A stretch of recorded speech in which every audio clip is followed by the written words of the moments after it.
David J. Peterson is a language creator and author best known as the linguistic mastermind behind the Dothraki and Valyrian languages on HBO's hit series Game of Thrones. Today, he joins us to talk about his High Valyrian Duolingo course, which will have you speaking like a Targaryen and commanding dragons like Khaleesi.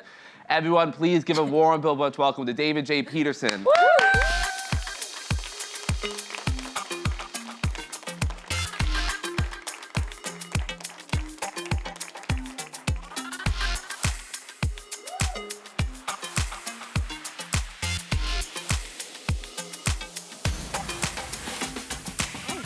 It's an honor to be talking to you. I'm a huge fan of the series and such a fantasy nerd. I read that it was a very competitive process to get this role that you have. Can you tell us a little bit about that? Oh yeah, so when they initially wanted the Dothraki language for season 1, the producers contacted the Language Creation Society and they put together this competition to create the Dothraki language for the show. They announced it to language creators everywhere, a ton of good ones participated. But there was no kind of cap on the amount of material that you could provide. So I spent a month producing 300 pages of material of Dothraki words and lines and everything, sent it off to the producers. Basically, I wanted them to feel like if they didn't give me the job, I would kill myself after doing that much work in that amount of time. Which is the way to get a job. With a knife emoji. Well, hey, it worked. And what's so interesting, because of the role you have, George R. R. Martin, who's the creator of A Song on Ice and Fire series, is a brilliant mastermind behind this world. But unlike Tolkien, he really didn't spend that much time on his languages. So when you kind of came in, there was only, like 56 Dothraki words and a few High Valyrian names. So you really had to, create these languages in a world that was very developed. Was there, a lot of pressure that you felt, doing this? I mean, not so much pressure because I'll tell you why. When you look at the stuff that George R. R. Martin created, so ignoring the names, but the actual phrases that he came up with, my primary concern was whether or not these phrases are going to be consistent throughout, the 3 or 4 books that they appear in. And I looked, and they were consistent, so that was good. Number 1, that was good. Right. And then number 2, my second concern was, okay, was he just going to be copying English? Right. And then I looked, and he's not. So, for example, in English, you always put the adjective before the noun, so you say, the black cat. In Dothraki, in the books, the modifiers always come after the noun. So it's both consistent, and it's not just copying English. And so I was like, all right, that's pretty good. So even though he says he didn't put in a lot of effort, he did a very good job. Oh, he's brilliant. Yeah, he is. But with some of the words like Dracarys, right? That comes from Latin. So did you see some influence that he used some different languages? Did that help you kind of when you start formulating? Yeah, it was very helpful because I think what he did, especially with the names, was he just decided, all right, lots of languages have characteristic endings. So it's lots of them, end in O-N or O-S or whatever. And so he did that with his names. He was like, all right, let's get a finite number of endings and then change the stuff that comes beforehand. And that was great for me because then I was able to use those endings as declension patterns like they have in Latin. And so it worked out really well. Right, and you've written 2 books. So The Living Language Dothraki and The Art of Language Invention. Yep. Which I think I have the Dothraki one my mom got me for Christmas. Nice. But now you have this Duolingo course. So can you tell us about it? Yeah, so that's really nice. So Duolingo is just a language learning app, right? And you can jump in and learn any language. They got tons of languages on there. It's free. It's easy. You can do it on your smartphone. And it really kind of promotes the way that you should be learning a language, which is not sitting down and trying to read an entire reference grammar all in one go, but giving 5 minutes a day over a long period of time. That's really how this stuff sinks in. So I was able to create a course on the High Valyrian language from Game of Thrones. And honestly, this was like a dream come true for me. It's a dream come true for a language creator, that you could kind of put together a structured, course to teach somebody your language. With audio, it's just been awesome.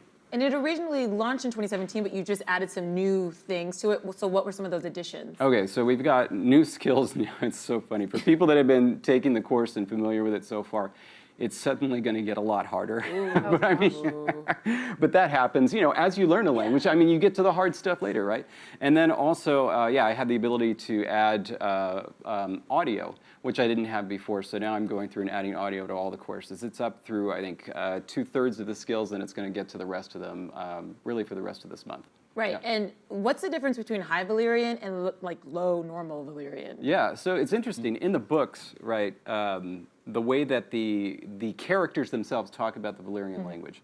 They have the High Valyrian language, which is the language that Daenerys speaks. That was the language of Old Valyria. And then they refer to the languages that everybody speaks commonly. They refer to them as the bastard Valyrian tongues. And that's a pretty realistic way for people to refer to their own languages when in fact all that's happening in the real world, like realistically, is that one language is descending from another. It's kind of like how Spanish, if you go back, basically, it used to be Latin. Now it's a different language.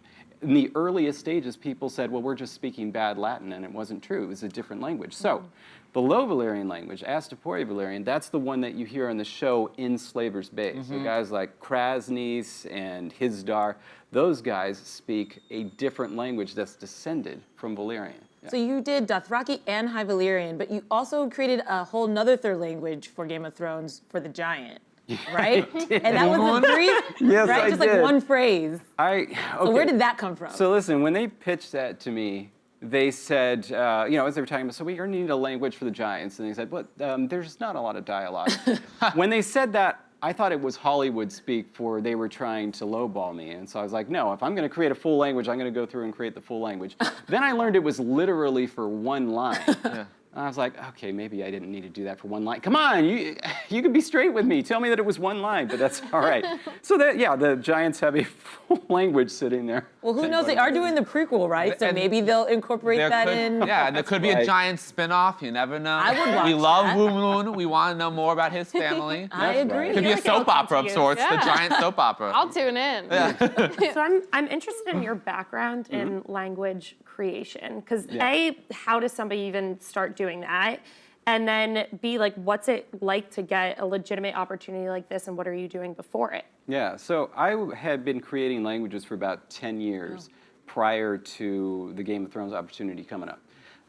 And I had, in that entire time, like once I met other people online who created languages, I started when I was a sophomore in college.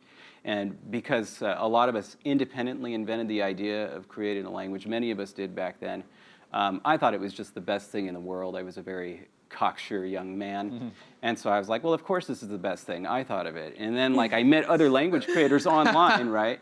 And some of whom were like in their 50s and 60s and 70s and talking about how they never told anybody about what they did because they were made to feel ashamed of it by their parents, by their peers and colleagues. And I was stunned. I was like, really? So this is the world I've joined, and that's what your experience has been. That is awful.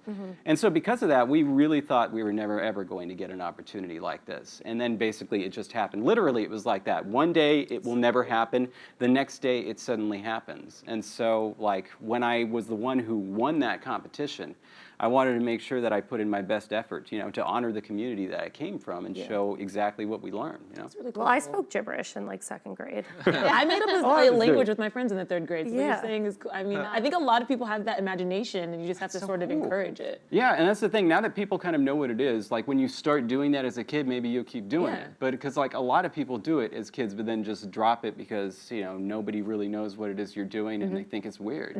And what other languages have you created?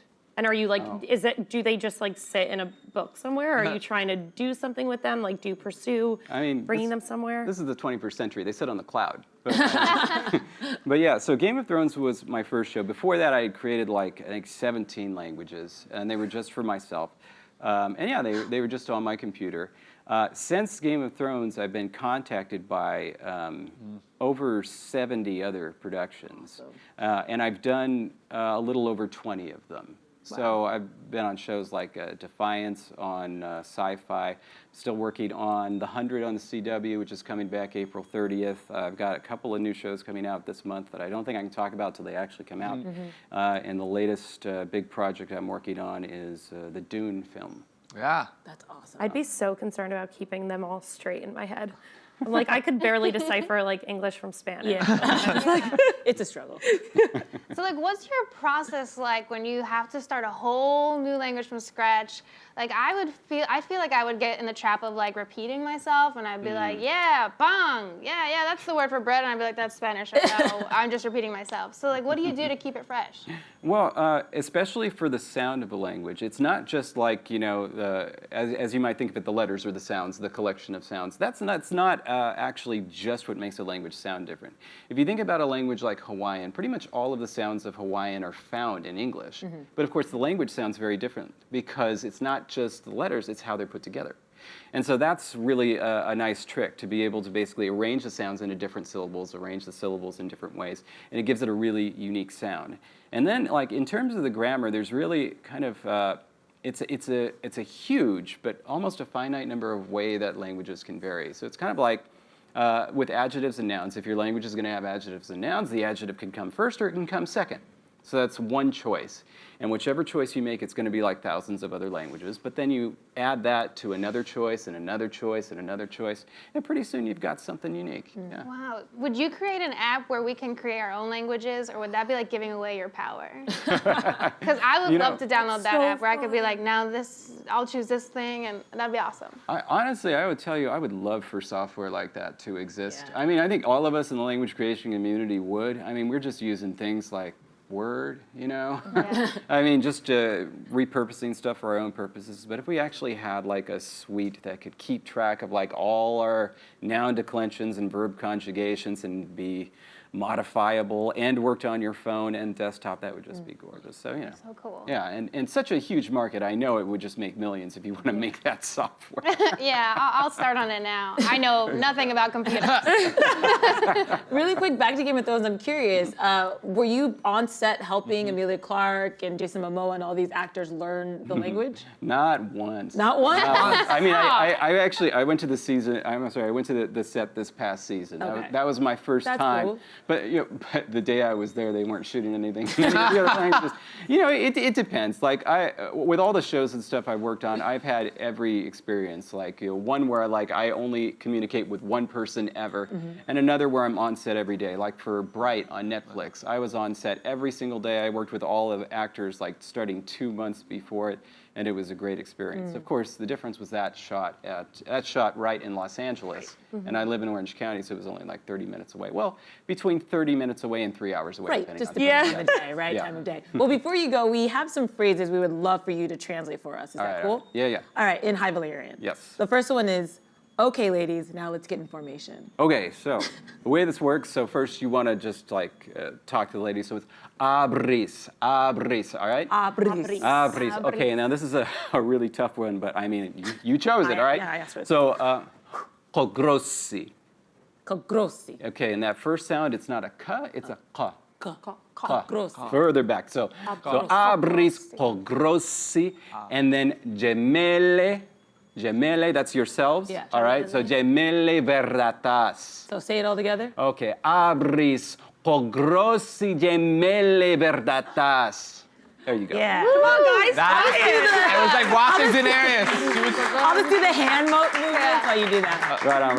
And then That sounds so powerful. Mine, because I want to say this Saturday night, a round of shots on me. Okay. So heninot, that's on me. So heninot Heninot. mozili. Henito mozili. Heninot. Henito. Inot. Enot. There you go. Heninot mozili. Henito mozili. Close. Yeah. All right. Good. All right. Yeah. Henito, that's it? Henito mozili. Yeah, good job. Henito mozili. The goddess. David, thank you so much for joining us. This really was a pleasure. Thank you so much. Thanks for having me.